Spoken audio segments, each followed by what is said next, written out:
I always read the Chicago Daily News, and my favorite columnist was Mike Royko, always for the underdog.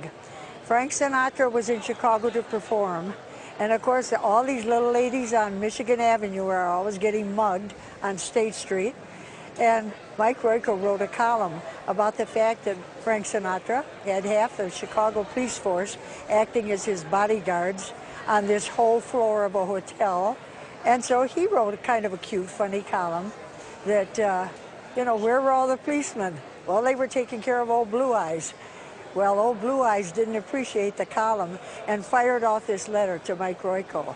So Mike published it in the Daily News and said he would sell that letter to the highest bidder and the money would go to the Salvation Army. So I decided I'd bid on the letter. And I had a $400 Mother's Day check from my big family, and I was sitting there and I said, I'll bid $400. And maybe a couple of weeks later, the phone rang, I picked it up. This is Mike Royko. I just let out a holler, and so that was the story of how I got the letter. And it's a historic letter because Mike put it in his column, and Frank was really ticked off about what Mike said. And so he has a few choice words for Mike. He says, firstly, let me start this note by saying, I don't know you and you don't know me. And he goes on to say, basically, where are you coming up with this stuff? I don't have cronies. You know, the police force is being generous. That's not my fault. Why don't you take it up with them? He says, quite frankly, I don't understand why people don't spit in your eye 3 or 4 times a day. This is Frank talking to Mike here. That sounds like Frank. You know, he talks about his tough reputation and that no one else can prove that type of allegation. And then he calls Mike Royko a pimp. That was the blow. I mean, this is just amazing stuff. Lastly, he says, I will allow you to pull my hairpiece. If it moves, I will give you another $100,000. If it does not, I punch you in the mouth. How about it?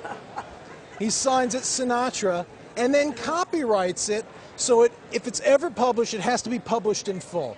Over here we have Royko's columns, and these two are his responses to Sinatra's letter, where he talks about how he plans on auctioning it off after he found out that people were interested in the letter and he wanted the money to go to a good cause, the Salvation Army. I conferred with some of my colleagues here, and we all agree that it is the best Sinatra letter we ever read. Doesn't it sound just like him? Oh, it's him all the way. And when he called him a pimp, oh boy, there were headlines in a lot of papers then. Absolutely. About the pimp letter. I bet. And it's still a famous letter, and people remember it today. And as such, I would estimate it at auction at least $15,000. And I wouldn't be surprised. I wouldn't be surprised if this letter sold for more than that, because Sinatra stuff is as hot as it can get, and it just doesn't get any better than this.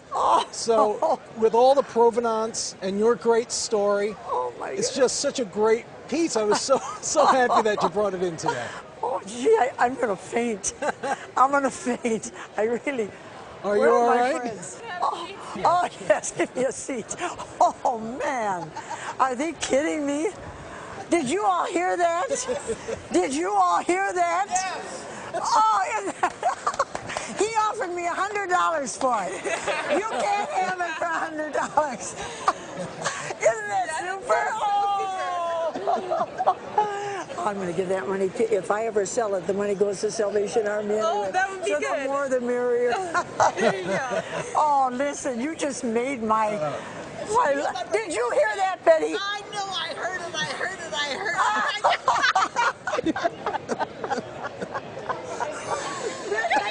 That must be nuts. Isn't that great? It's wonderful.